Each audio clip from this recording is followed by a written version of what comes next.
네, 여러분 반갑습니다. 인사드립니다.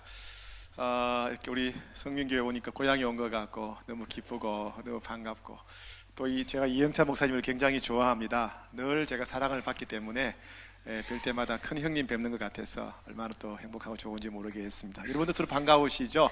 우리 이렇게 한번 인사하겠습니다. 여러분 앞뒤 좌우에 계신 분이 6명이죠. 손 한번 잡으시면서 사랑합니다, 참 잘 오셨습니다, 이렇게 인사하시겠습니다. 네, 사랑합니다, 참 잘 오셨습니다, 이렇게 인사합니다. 네. 네.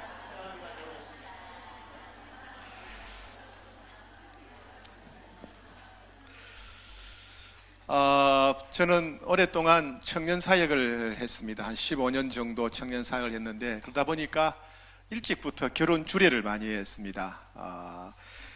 지금까지 많은 주례를 했는데 제가 주례한 가정에서 벌써 이혼한 가정이 나왔어요. 두 가정이 이혼을 했습니다. 제가 주례한 가정 가운데 두 커플이 벌써 이혼을 했고 몇 주 전에도 이혼 위기에 있는 가정들을 몇 가정 또 상담한 적도 있습니다. 보면서 참 함께 살아가는 것이 힘들다, 참 어렵다 하는 겁니다. 사람들은 그 문제를 심각하게 생각하지 않는 것 같아요. 결혼하는 청년들 보면 그저 좋아 죽으려고 그러지 앞으로 살아가는 게 힘들다는 생각은 안 하는 것 같아요. 그죠? 예. 결혼 시기 문제입니까? 살 집이 문제입니까? 결혼 시기야 뭐 적당히 해도 되고 살 집이 얼마든지 이사 가고 할 수 있잖아요. 정작 힘든 것은 함께 살아가는 것이 참 힘든 일인데 그 생각은 별로 안 하는 것 같아요. 너무 쉽게 생각하는 것 같은데 인생을 살아오신 분들은 아시잖아요. 참 힘듭니다. 그죠? 함께 살아가는 게 힘들어요. 우리만 힘든 게 아니라 성경에 나오는 훌륭한 믿음의 사람들도 함께 사는 게 참 힘들었어요. 여러분 아담과 하와를 한번 보세요. 보통 가정에 갈등이 일어나는 게 보통 두 가지입니다. 하나는 뭐냐면 돈 때문에 그렇죠. 그죠? 돈 때문에 뭐 도박을 하든 뭐 게임을 하든 주식을 하든 돈 때문에 그렇고, 두 번째는 뭐냐면 이성 문제입니다. 그죠? 이 두 가지가 보통 부부 갈등의 문제잖아요. 아담과 하와를 보세요. 돈 걱정이 있습니까? 온 세상이 다 자기 건데 먹고 사는 걱정 하나도 없어요. 이성에 대한 유혹이 있습니까? 사람이 있어야죠. 유혹받을 일이 없어요. 그죠? 예, 돈 걱정이 없고 유혹받을 걱정이 없는데도 이 사람들이 서로 불신하게 되고 갈등이 일어나게 되죠. 하나님 앞에서 부부 싸움 했잖아요. 저 인간 때문이야 그러고 싸우잖아요. 그죠? 예. 가인과 아벨, 피를 나눈 형제잖아요. 피를 나눈 형제인데 서로 죽이죠. 서로라기보다는 가인이 아벨을 죽이죠. 왜 죽입니까? 시기심, 질투심 때문에. 그죠? 시기, 질투심 때문에 피를 나눈 형제를 죽여버립니다. 바벨탑, 같은 목적을 가지고 모인 공동체였어요.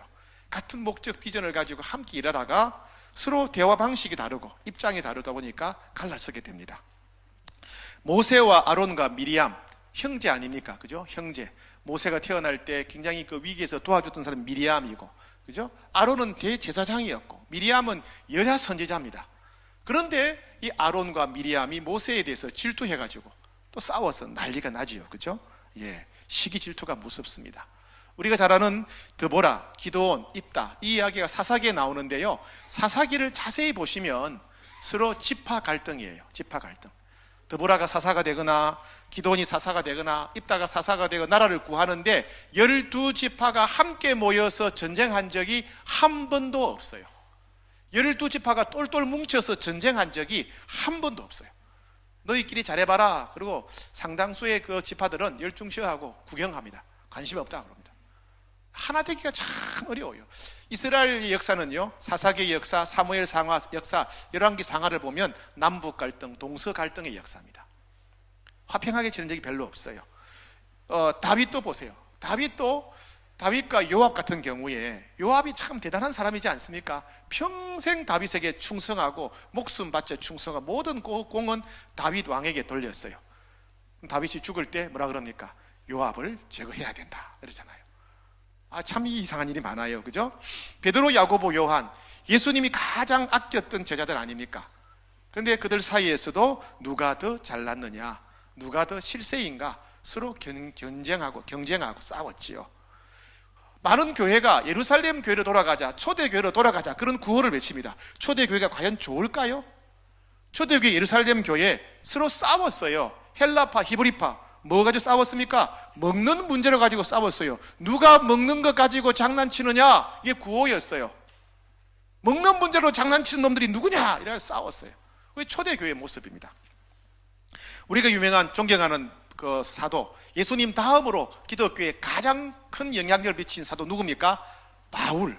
예, 이 바울과 그 훌륭한 사람 바나바, 이 두 사람이 싸웠잖아요. 단순한 문제입니다. 마가를 데려갈 것인가 말 것인가. 대판 싸우고 서로 완전히 갈라졌습니다. 어떻게 보면 별거 아니에요.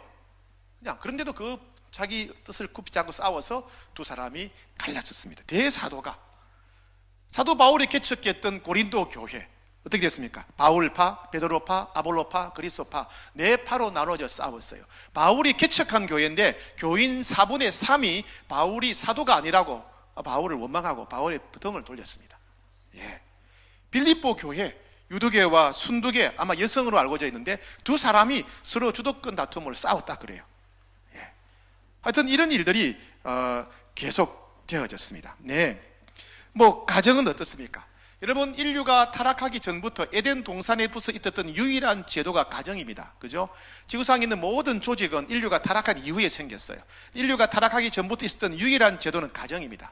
즉 에덴 동산의 흔적, 천국의 흔적을 가장 많이 가지고 있는 유일한 조직이 교회보다도 가정입니다. 가정. 근데 가정이 어떻습니까? 너 때문에 내가 미치겠다. 나가 죽어라. 나가 죽어라. 예, 뭐 별일이 다 있죠. 예, 뭐 죄 많은 이 세상은 내 집 아니네. 그러죠. 예. 뭐 이런 분이 있어요. 어떤 권사님이 얘기해요. 권사님이 얘기해요. 목사님, 자기 남편 가리키면서 저 인간이 천국 간다면 저는 차라리 지옥 가고 싶어요. 얼마나 남편이 싫었으면 교회에서는 존경받을지 모르지만 집에서 하는 꼴을 보니까 저 인간이 천국 간다면 전 차라리 지옥 가고 싶어요. 남편과 함께 가는 천국 가고 싶지 않다는 거예요. 예, 가정이 이렇게 되었어요. 쉽지 않은 거예요. 쉽지 않은 거예요. 예? 교회는 어떤가요? 지도자 간의 갈등, 지도자와 성도들 간의 갈등, 성도들 간의 갈등. 한국 교회의 약 70%가 지금 심각한 갈등 상황에 있답니다. 한국 교회의 70%가 심각한 갈등 상황에 있대요. 참, 우리 성민교회, 홍익교회는 그나마 그 30% 안에 드는 거예요. 그죠? 대단한 일입니다. 예. 선교사들 모아놓고 선교사들 위로하는 세미나를 합니다. 선교지에서 제일 힘든 일이 뭡니까? 뭘 도와드릴까요? 돈 문제입니까? 가정 문제입니까? 건강 문제입니까? 사역 전략입니까? 아니에요. 한결같이 하는 게 뭐예요? 선교사들 때문에 못하겠다는 거예요. 한국 선교사들 때문에 선교 못 해먹겠다는 거예요. 선교사들끼리 싸운다는 얘기죠. 참 힘듭니다. 갈라디아서 5장 15절에 보니까 만일 서로 물고 먹으면 피차 멸망할까 조심해라. 가만히 보고 있으면 다 그냥 멸망할 것 같아요. 가정을 보나, 교회를 보나, 선교지를 보나. 그런데 주님은 그렇게 살 바에야 헤어져라, 그만해라 이렇게 말씀하지 않으셨습니다. 아담과 하와를 부르셔서, 그죠? 가죽 옷을 입히시면서 다시 살아라, 다시 살아라 그러세요. 다시 살아라.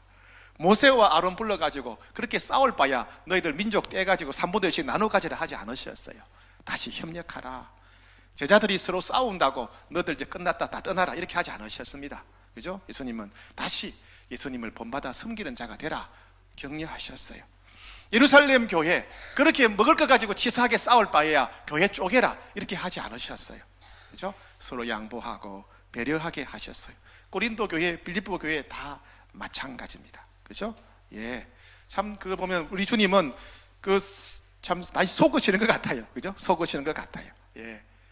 선교사들이 그렇게 서로 갈등하고 싸우는데도 하나님은 계속해서 선교사 보내라, 계속해서 선교해라, 멈추지 마라 이렇게 우리에게 말씀하십니다. 왜 그렇습니까? 왜 그렇습니까? 함께 하는 것이, 함께 살아가는 것이 사명이기 때문에 그렇습니다. 함께 살아가는 것이 우리에게 축복이기 때문에 그렇습니다. 여러분 기억하셔야 됩니다. 함께 살아가는 것이 우리의 사명입니다. 따라합시다. 함께 살아가는 것이 사명입니다.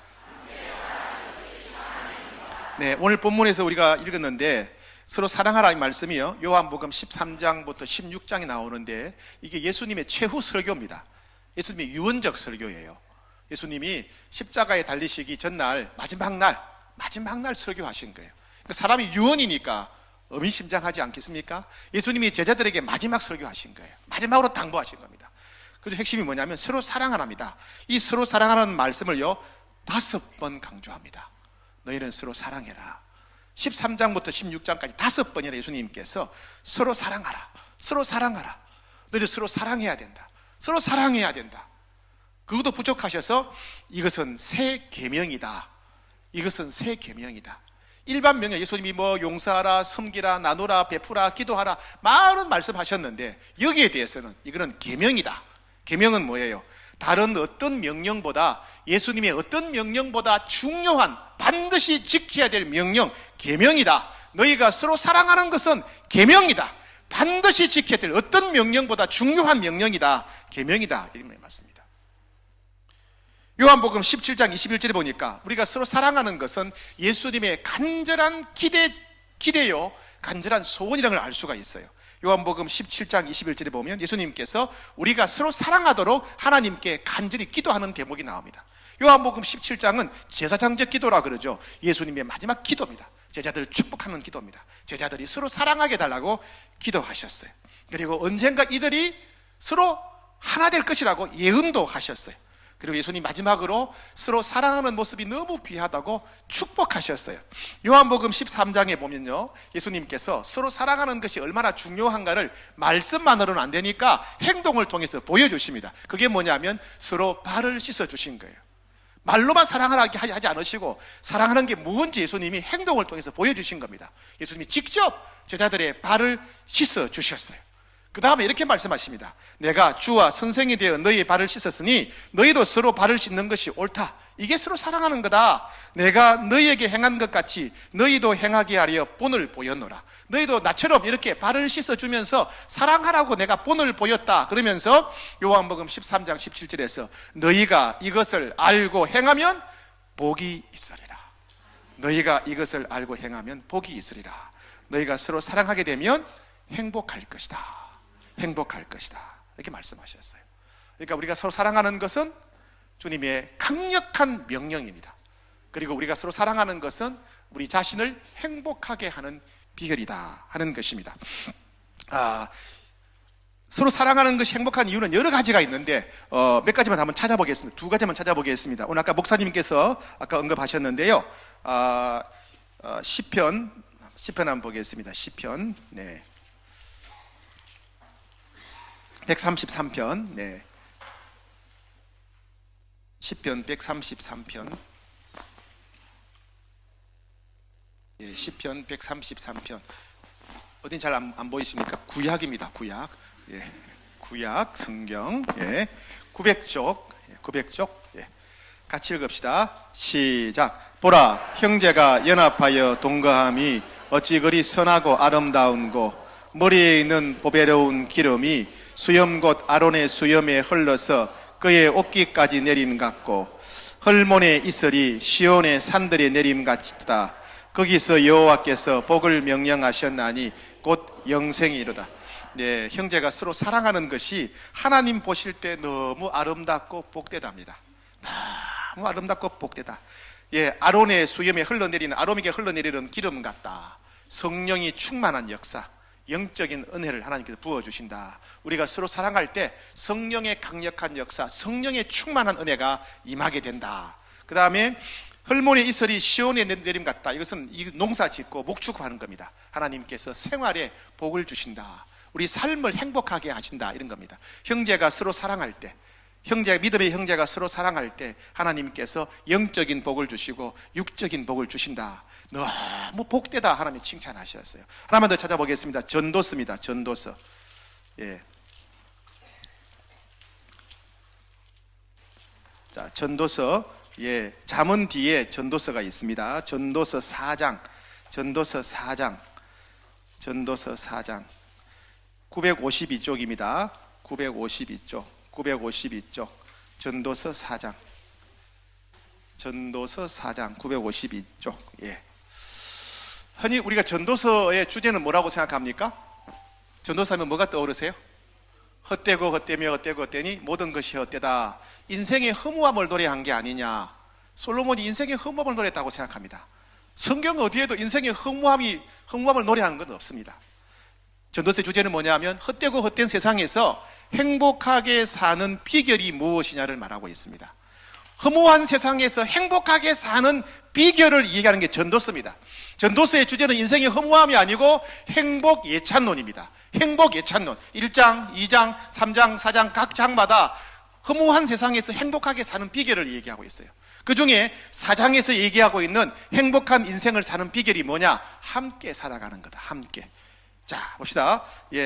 9절, 10절만 읽으면 됩니다. 9절, 10절, 11, 12절 시작. 두 사람이 한 사람보다 나음은 그들이 수고함으로 좋은 상을 얻을 것임이라. 혹시 그들이 넘어지면 하나가 그 동물을 붙들어 일으키려니와 혹 홀로서 넘어지고 붙들어 일으킬 자가 없는 자에게는 화가 있으리라. 또 두 사람이 함께 누우면 따뜻하거니와 한 사람이면 어찌 따뜻하랴. 한 사람이면 패하겠거니와 두 사람이면 맞설 수 있나니 세 겹줄은 쉽게 끊어지지 아니하느니라. 이것은 일하는 방법을 말하는 게 아니에요. 길을 가는 방법을 말하는 게 아닙니다. 잠자는 방법을 가르쳐 주는 게 아니에요. 줄 만드는 방법이 아니에요. 함께 살아가는 것이 행복하다. 헛된 세상에서, 허무한 세상에서 함께 살아가는 것이 행복하다는 것을 우리에게 말씀해 주고 있습니다. 이것 말고도 성경에서 함께 살아가는 것이 얼마나 중요한가를, 얼마나 우리를 행복하게 하는 것을 반복해서 강조하고 있습니다. 혹시 여러분 성경 검색 기능이 있으면 서로라는 단어를 넣어서 한번 찾아보세요. 서로 용서하라, 서로 덮어주라, 서로 격려하라, 서로 칭찬하라, 서로 짐을 나누어 주라. 계속해서 함께 살아가는 것이 얼마나 우리를 행복하게 하는지 우리에게 말해주고 있습니다. 이와 같이 함께 살아가는 것은 축복입니다. 함께 살아가는 것은 명령이고 함께 살아가는 것은 축복입니다. 우리 성민교회하고 홍익교회가 이렇게 이제 우리가 하나 되었는데요. 참 이거 쉬운 일이 아닙니다. 왜냐하면 경쟁 업체로서 나와바리가 겹치기 때문에 그렇습니다. 나와바리가 겹치면 이건 참 쉽지 않은 거예요. 경쟁하고 갈등하고, 그죠? 서로 싸울 수밖에 없는 거예요. 그런데 우리가 경쟁하지 않고 긴장하거나 갈등하지 않고 우리가 서로 사랑한다. 이게 이상한 일인 거죠. 이게 세상 사람들이 볼 때 신기한 일인 겁니다. 신기한 일이에요. 왜 우리가 함께 모입니까? 왜 우리가 부활을 감사 예배를 드리고 함께 연합 성찬 예배를 드립니까? 그죠? 주님이 사랑하라고 명령하셨기 때문에. 주님이 사랑하라고 명령하셨기 때문에. 두 번째, 함께 살아가는 것이 우리를 더 행복하게 하기 때문에. 내가 땅을 더 많이 차지하는 것보다, 내가 사람을 더 많이 차지하는 것보다 우리가 함께 살아가는 것이 우리를 더 행복하게 하기 때문에 그렇습니다. 정말 그래요. 모이면 이영찬 목사님이 제게 맛있는 거 사주십니다. 만날 때마다 제게 너무 좋은 선물을 주셔서 다음에는 어떤 선물 주시나 제가 늘 기다립니다. 그 선물이 너무 좋은 선물이라서 아들하고 저하고는 그 선물 볼 때마다 늘 감사해요. 뭔지 모르죠? 궁금하시죠? 진짜 좋은 선물을 주세요. 그 선물이 너무 좋아서 제가 아내들이랑 그 선물을 늘 들여다보고 있어요. 아시겠습니까? 그래서 정말 행복합니다. 정말 행복하고 감사하고 그렇습니다. 우리가 오늘 이제 성찬식을 하게 됩니다. 성찬식. 성찬식이란 뭡니까? 예수님의 보혈을 우리가 마시는 거예요. 신학적으로 저를 비판할지 모르는데 저는 진짜 예수님 보혈이라고 믿습니다. 저는 믿어요. 뭐 기념설도 있고 그런데 뭐 성령이 함께 하시고 뭐 다 있지만은 저는 진짜 예수님 보혈이라고 믿어요. 그 보혈은 우리를 변화시키는 능력이 있어요. 그죠? 우리 죄를 씻는 능력이 있습니다. 그죠? 우리 죄를 씻는 능력이 있고, 제 경험으로 볼 때 예수님의 보혈은 병을 치료하는 능력이 있어요. 육체의 병, 마음의 병을 치료합니다. 우리 홍익교회에서는 성찬식 하다가 병 나는 분들이 종종 있습니다. 치료 능력이 있죠. 또 중요한 게 뭡니까? 피는 물보다 진하다 그러죠. 피는 물보다 진합니다. 그래서 우리가 남이가 그런 말 하잖아요. 피는 물보다 진해요. 그러나 물보다 진한 피, 그 피보다 진한 게 뭐예요? 예수님의 보혈입니다. 우리는 부모의 피보다 더 진한 예수님의 보혈로 우리가 한 형제요, 자매요, 한 가족이요, 한 몸이라는 것을 오늘 우리가 확인하게 되는 것입니다. 오늘 예수님의 보혈을 마시는 자는, 혹시 거부하는 분들이 있을지 모르겠습니다. 그분은 빼고 오늘 보혈을 마시는 자는 우리는 한 몸입니다. 우리는 한 형제요, 한 자매요, 한 가족입니다. 영원히 한 가족입니다. 오늘 우리는 이 보혈을 통해서 우리가 한 가족이라는 것을 다시 확신하게 될 것이고, 우리는 더 뜨겁게 진실하게 사랑하게 될 것입니다. 그리고 우리는 예수님의 몸을 먹게 됩니다. 예수님 몸이 무엇입니까? 죄인된 우리를 위해서 내어주신 몸이잖아요. 예수님을 몰랐던 우리를 위해서 내어주셨잖아요. 그죠? 우리는 예수님 몰랐어요.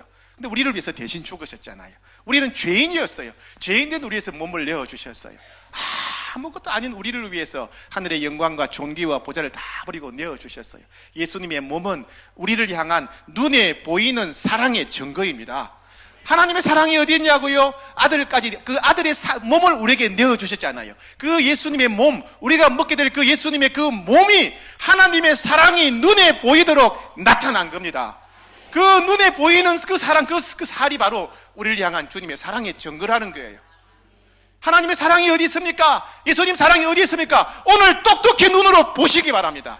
예수님의 몸을 우리에게 주실 때, 그게 하나님의 사랑의 증거입니다. 그 예수님의 몸을 먹는 자마다, 그 사랑을 먹는 자마다 다시 사랑할 수 있게 됩니다. 다시 사랑할 수 있게 되어 어떻게 진실하게 사랑하게 되고, 뜨겁게 사랑하게 되고, 계속해 사랑할 수 있게 될 것입니다. 어디서? 가정에서 사랑하게 될 겁니다. 어디서? 직장에서 사랑하게 될 거예요. 어디서? 교회에서 사랑하게 될 겁니다. 특별히 우리 성민교회, 홍익교회 성도들이 그 예수님의 몸을 먹을 때 서로를 더 진실하게 뜨겁게 사랑하게 될 것입니다. 이것이 우리를 향한 주님의 마음입니다. 너희는 서로 사랑해야 된다. 너희는 서로 사랑해야 된다. 그리고 너희들은 더 진실하게 뜨겁게 사랑해야 된다. 너희는 내 피를 마시고 너희는 내 몸을 먹으면서 너희는 이제 더 진실하게 더 뜨겁게 사랑해야 된다. 그래서 나는 너희가 함께 더 행복하기를 원한다. 이것이 우리를 향한 주님의 말씀입니다. 우리 같이 한번 기도하겠습니다.